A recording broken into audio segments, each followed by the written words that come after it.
Donald Trump has gone missing for 72 hours. He has made 0 public appearances. They are now releasing old interviews that he did earlier this week on state regime media, which calls itself Fox. He had Treasury Secretary Scott Bessent hold a press conference instead of Trump doing the press conference.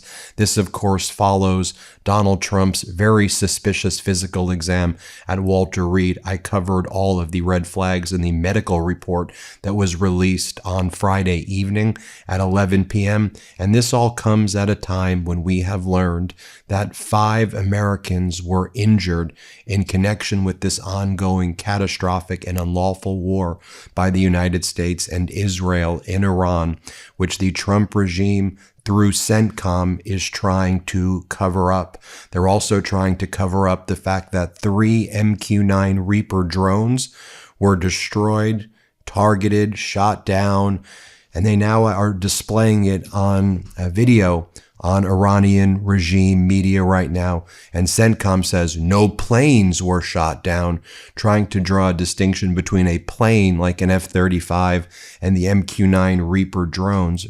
Sure, I guess, but there have been multiple drones shot down, these $30 million, $50 million drones in the past 72 hours. And the cover-up continues as Donald Trump continues to lie about, oh, there's going to be a deal, we're about to make a deal, manipulating the markets for his oligarchs while the American people suffer. As we reported earlier, an Iranian ballistic missile strike on a Kuwaiti airbase on May 30th injured several Americans, at least 5, and maybe more, and it also severely damaged 2 MQ-9 Reaper drones on the 30th. And then also the day before, 1 MQ-9 Reaper drone was destroyed as well. This is how it was being reported in Kuwait. Hat tip to Bloomberg for getting the scoop.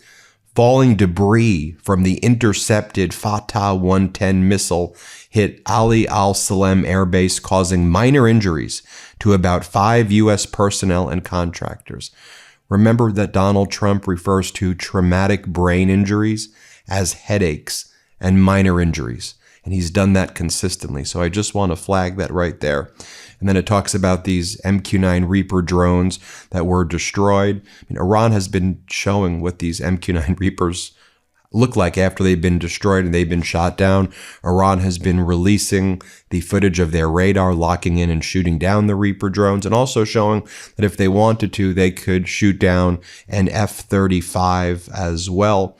You know, here's what was going down, again, over the past 24 hours. There's lots of people who believed that one of the reasons Trump was missing is the U.S. was also planning another major strike, a major offensive in the Strait of Hormuz.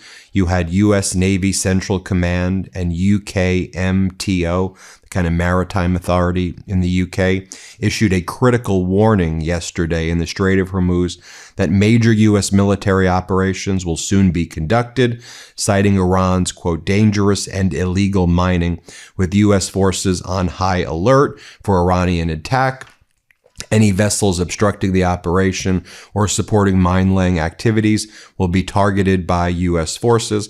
It was the same UK MTO warning that was issued on June 11th, 2025, before the so-called Operation Midnight Hammer. But after that, we then learned that once the U.S. hit, originally, remember, the U.S. breached the ceasefire and the U.S. struck an area in the Strait of Hormuz. Iran retaliated, hit this Kuwaiti airbase, and were able to successfully target these 5 Americans there, service members, contractors. And again, it's probably more than 5. So we'll just say between 5 to 15. We don't know the number yet. We know the Trump regime is covering this up. But Iran was able to target it. And then the U.S. kind of pulled back again. And so as Hamid Reza Azizi explains, the state of affairs over the past week, from the morning to the evening, the deal is almost done. It's just awaiting Trump's signature. Evening to the morning, Iran and the U.S. exchange fire around the Strait of Hormuz. I mean, as of this recording. I mean, a few hours back, Iran reports air defenses are being activated over Qasem Island in the Persian Gulf. This was what Central Command put out. Claim. Iran State TV claimed Iranian forces downed a U.S. aircraft near Bushehr. False. Truth. No U.S. aircraft were shot down. All U.S. air assets are accounted for, I guess, except the 3 MQ-9 Reapers and 5 Americans who are now injured as a result of the U.S. breach of the ceasefire and then Iran retaliating by hitting this base. And then the soldiers were injured with so-called falling debris. That's what they always use in the Middle East. It was falling debris that hit our buildings, not the underlying drones. So MAGA Mike Johnson rushed to state regime media. He rushed on Fox with Kayleigh McEnany, who was Donald Trump's former press secretary. And he said, and she even asked him, she said, so Bloomberg reports there were Iranian missile strikes that injured several Americans. Like, what's going on, MAGA Mike? Play this clip. News. Bloomberg is reporting that there were Iranian missile strikes that injured several Americans at a Kuwaiti air base. We know the president was in the Situation Room for about 2 hours yesterday. He's been very clear, no dust, no deal. There could also be votes about Iran next week, war powers votes. Where do you think things stand? Well, I talked to the president most recently last night about all of this, and you're right. He has dialed in on it. We've got to get the Strait of Hormuz reopened, and we've got to get this to a situation where there's no kinetic conflict. The Iranians, there's a bunch of al-jihadis over there, right? And the new leadership, I think, wants to bring an end to this conflict. I certainly hope they do. And then, of course, they need to pivot. Okay, what are we going to talk about now? All right, let's just bring up religion randomly and go, so are you still praying in the congressional chapel that you took me to, MAGA Mike? Let's play this clip. Final question. I just have a few moments, but are you still praying in that congressional chapel that you took me to? Yeah, thanks for coming in. You came in, I think, maybe a couple days after I was elected speaker 2.5 years ago almost.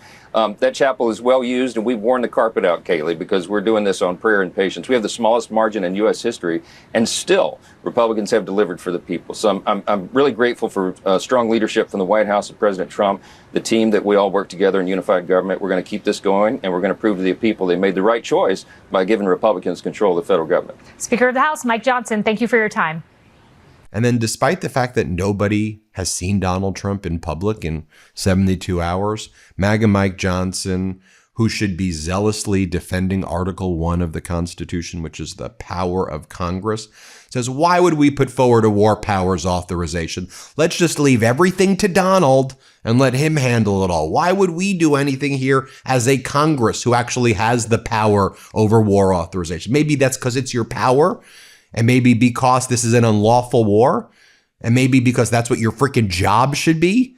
I mean, have you seen anybody more spineless than this guy? Play this clip. The War Powers Act on the House floor is being forced. They're going around the speaker with a discharge to bring that to the floor. I don't believe it'll pass, and I hope it doesn't, because we don't need to take the authority away from the commander-in-chief and the Pentagon right now at this critical moment. The Operation Epic Fury has long since ended. We're now in a new phase of this, trying to bring calm and peace to the situation. We need our international partners to help out. I'm very optimistic about that. The president is as well. But it's difficult sometimes to deal with people there when we've had a total change in leadership, and they're still trying to get their bearings on who's in charge. So we're praying that this resolves quickly. I believe it will.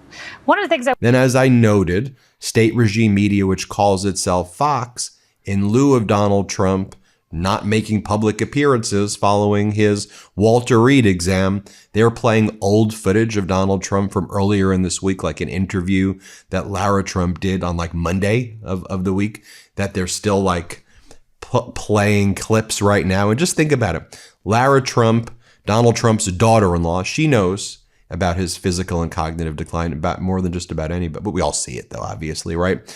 And so you have the daughter-in-law interviewing the authoritarian. As we said on the MeidasTouch Network, if you saw this in another country, you would be like, how utterly humiliating is this? And so this is what they're showing while Donald Trump has gone missing. Let's play this clip. Will be the entrance into the ballroom. The ballroom will be right here. This is a beautiful glass tunnel. Beautiful tunnel that goes right into the ballroom. Ballroom's right there. Pretty good, right? You've had so much fun, I feel like, designing this. Well, I did. It's going to be one of the greatest. I would say it will be the greatest facility of its kind ever built, by far. There'll never be anything like it. And we're ahead of schedule. We're right on budget. That's par for course. And it's a gift from me and from great patriots. And then she then goes on then you have Lara Trump do that interview. They play that clip. Then she's on State Regime Media this morning with the wife of Duffy, the transportation secretary's wife, is the host of Rachel Campos Duffy is the host of a Fox show interviewing Donald Trump's daughter-in-law, who is another host on Fox, about the interview with the dictator, with the Fuhrer. And here's what they talk about. The ballroom. Here, play this clip. Long before the president said, the ballroom would have been a solution to what had happened at the White House Correspondents' Dinner, I had been on the floor and waiting for Sean to come back, and my husband Sean to come back into I knew he was going to come back to get me after he was taken out. And I waited, and he came back, and his detail said to me, if we had a ballroom, this would have never happened. And then as part of that interview between Lara Trump and Donald Trump that they play, Lara Trump's like, so having a conflict right before the midterms, not great. And then Trump's like, well, I guess we have a very short window. As our editor-in-chief, Ron Filipkowski, writes, kind of hurts your negotiating leverage when your opponent knows you have to get a deal done well before the midterms. Just in case Iran didn't already know, they know it. Art of the deal, man. Here, play this clip. I'd imagine if you could have timed things perfectly, having a conflict just in front of the midterm elections at a time like this isn't ideal. So if you wanted to play that game, then you would wait till the midterms are over, and then the following hour, you'll attack Iran because they cannot have a nuclear weapon. Most people agree with me on that. But then it gets maybe carried into, the next election, whether it's a midterm or not. So you have a very short window. And while Trump has gone missing, you had Pete Hegseth in Singapore. And here's what he claims, that we control the Strait of Hormuz. Let's play this clip. The wait has been an American effort, especially on the blockade, which has been ironclad and frankly has put the real pressure on Iran. They want to say that they control the strait, but we do. And everything behind the scenes shows that we are in control when it comes to that, including how the dynamics of the negotiation are coming together. And then he claims, look, the blockade is doing amazing. The blockade is very much in place. Let's play it. Did you discuss that with them, and is that blockade still in place there? The blockade is very much still in place, and the Strait of Hormuz came up relatively often. And usually once we talked through it, countries were reassured that the American perspective accounted for that, which it did from the beginning, and that also our view toward energy, I think, will reshape the global map. And the president has talked about whether it's Texas or Venezuela or energy production, how the future in energy is actually an American future. But while all of this is taking place, I don't want you to forget the corruption, the criminality, the grift that's happening in plain sight. We've done so many videos on Donald Trump's stock trades, right? 3,800 trades in the first quarter of all of these companies involved in the war and that meet with him. You know that UFC fight that Donald Trump keeps talking about? We're doing a UFC fight on the White House lawn. It's going to be so big. I'm going to do a whole report on the UFC fight as well.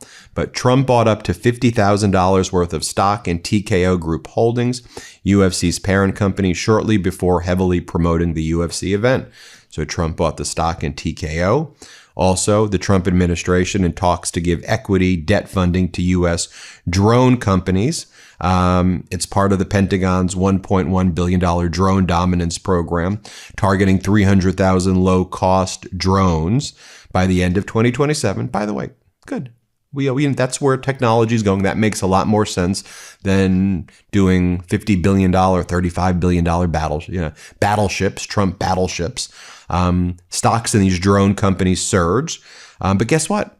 Trump Jr. is an advisor and shareholder in Unusual Machines, one of these drone companies. He's helped other companies get close to $1 billion loans, and he's making massive amounts of money. And you know what Donald Trump was fined for all of the failure to disclose his stock trades? You want to know what the fine was? $200 for failure to disclose stock trades worth tens of millions of dollars within the required 45-day reporting period deadline. How utterly despicable. Thanks for watching, everybody. Hit subscribe. Let's get to 7 million subscribers. Thanks, everybody. New Midas merch drop. Check out the latest pro-democracy sticker packs, t-shirts, hats, sweatshirts, and more. All at store.MeidasTouch.com.